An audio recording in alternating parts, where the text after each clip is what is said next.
Hi dears, എന്തൊക്കെയുണ്ട് വിശേഷം? ഞാനിപ്പോൾ എൻ്റെ വീട്ടിലാണ്. ഞാനിങ്ങനെ ഇരുന്ന് പറയാം, വീട്ടിൽ വന്നാൽ പിന്നെ ഒരു ജോലിയും ചെയ്യണ്ട, എല്ലാ പണിയും അമ്മ അങ്ങ് ചെയ്തോളും, കൊച്ചിനെ നോക്കണ്ട, ഇതൊക്കെയാണ് ഞാൻ പറഞ്ഞുകൊണ്ടിരുന്നത്. അത് കഴിഞ്ഞ് ഞാൻ എൻ്റെ മാമൻ്റെ മോനാണ് ഇത്. അവന് ബർത്ത്ഡേ ഒക്കെ ചെന്ന് വിഷ് ചെയ്തു. അവൻ എന്നെ കണ്ട് ഞെട്ടിപ്പോയി ഗൈസ്. അമ്മ ഇവിടെ ഇരുന്ന് വിഴിക്കുന്ന കാര്യമാണ്. അത് കഴിഞ്ഞ് മാമച്ചി എന്നെ കളിയാക്കുന്നതാണ് നിങ്ങൾ ഈ കാണുന്നത്. അത് കഴിഞ്ഞ് അവിടുന്ന് തന്നെ ഞാൻ കുറച്ച് അപ്പവും നല്ല മീൻകറി എടുത്തിട്ട് കഴിക്കാനായിട്ട് വന്നിരുന്നിട്ടുണ്ടായിരുന്നു. എനിക്കെൻ്റെ മാമി വെക്കുന്ന ഫുഡൊക്കെ ഭയങ്കര ഇഷ്ടമാണ് കേട്ടോ.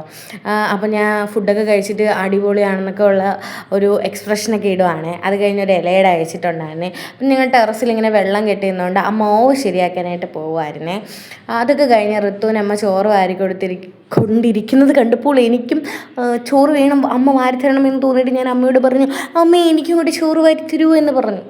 അപ്പോൾ പാവം എൻ്റെ അമ്മ എനിക്കും വാരി തരുവാണ്. അപ്പോൾ ഇന്ന് അത്രയേ ഉള്ളൂ.